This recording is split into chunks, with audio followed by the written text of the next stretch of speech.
फेरी केली, सकाळी आपण प्रभात फेरी केलेली आहे. प्रभात फेरी केल्यानंतर आता आपण गावामध्ये सर्व निरीक्षण केलं सर्वांनी. तर तुमच्या सर्वांच्या मदतीने आपलं गाव कसं दिसतं, जे ॲक्च्युअल आपलं गाव कसं आहे हे आपण इथं रेखाटलेलं आहे. तर आपल्या गावाचा मुख्य रस्ता आहे, आपल्या गावामधून मुख्य रस्ता कुठून येतो तो आपण इथं रेखाटला आहे. त्याच्यानंतर आपल्या गावामध्ये जे शासकीय कार्यालय आहे त्यांचा आपण इथे एक चित्र काढून उल्लेख केलेला आहे की आपल्या गावातले शासकीय कार्यालय कुठे आहे आणि किती आहे. त्यानंतर आपल्या गावातली जी जिल्हा परिषदेची शाळा आहे त्या शाळेचा, तसेच आपल्या गावातील अंगणवाडी आणि बस स्टँड यांचा पण आपण इथं उल्लेख दिसतोय. तसेच आपल्या गावातलं जे मंदिर आहे त्या मंदिर पण आपण इथे काढलेलं आहे. आपल्या गावामध्ये ज्या पाण्याच्या 2 विहिरी आहेत त्यांचं आपण इथे काढलेलं आहे. तर मंदिराजवळ आपली एक विहीर आहे आणि गावात पुढे पण एक विहीर आहे.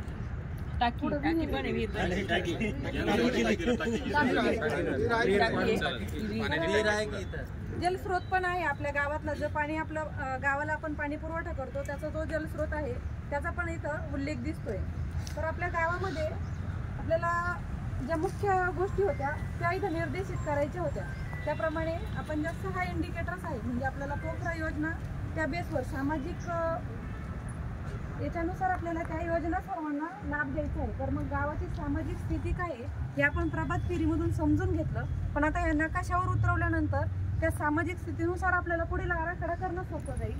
या दृष्टीने आपण हे सामाजिक स्थिती दाखवलेली आहे. तर ते सामाजिक स्थितीचे जे 6 इंडिकेटर आहेत त्यांचे पण आपण वेगवेगळे चिन्हांनी उल्लेख करून आपण ती सूची दाखवलेली आहे. तर त्या 6 इंडिकेटर बाबत आपल्याला आमचे सहकारी पुढील माहिती देतील.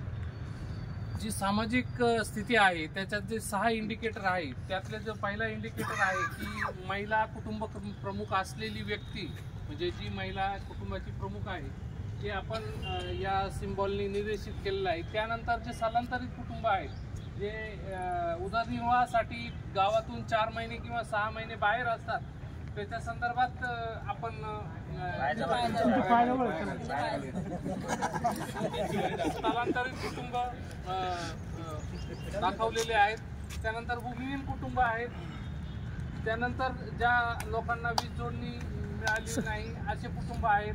नंतर अत्यल्प जे शेतकरी आहेत ज्यांची जमीन धारणा ही 1 हेक्टरपेक्षा कमी आहे असे कुटुंब आहेत. आणि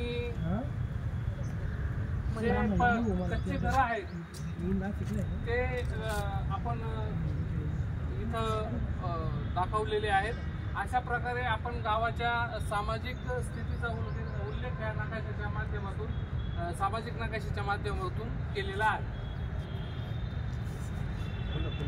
सर्व समजलं का? हो. सर्व लक्षात आल्या बाबी? 6 इंडिकेटर, पायाभूत सुविधा, रस्ते, नाले, सर्व. नाला नाही, सामाजिक नकाशा अप्रूव्ह करायचा आहे. माहिती आहे का तुम्हाला? हा सामाजिक नकाशा सुद्धा अप्रूव्ह करायचा आहे. फोटो पण काढला तुम्ही? जोपर्यंत हा नकाशा पूर्ण होणार नाही, असे लोक उभे दिसणार नाही, तोपर्यंत आराखड्यात येणार नाही. MLB हे लोक म्हणजे 100% तिथं पाहिजेत, म्हणजे पाहिजेत. ग्रामस्थांनी आम्हाला हा नकाशा काढण्यासाठी जी मदत केली त्याबद्दल सर्वांचे सर्वप्रथम मी आभार मानते. आता हाच नकाशा आपल्याला एका कागदावर पण उतरवायचा आहे. तर ते काम पण आपल्या काही ग्रामस्थांनी सुरू केलेलं आहे. त्यानुसार जी संख्या आहे गावामधले कच्चे घरं किती, पक्के घरं किती, तसेच महिला शेतकरी कुटुंब किती, महिला शेतकरी कुटुंब प्रमुख आहेत असे कुटुंब किती, परत वीज जोडणी नसलेले किती, यानुसार आपल्याला पुढील योजना आपल्या ग्रामसभेमध्ये मांडताना आता हे सोयीस्कर होणार आहे. तरी मी आलेल्या सर्व ग्रामस्थांचे आभार मानते आणि पुढील नकाशा आपण पूर्ण करू.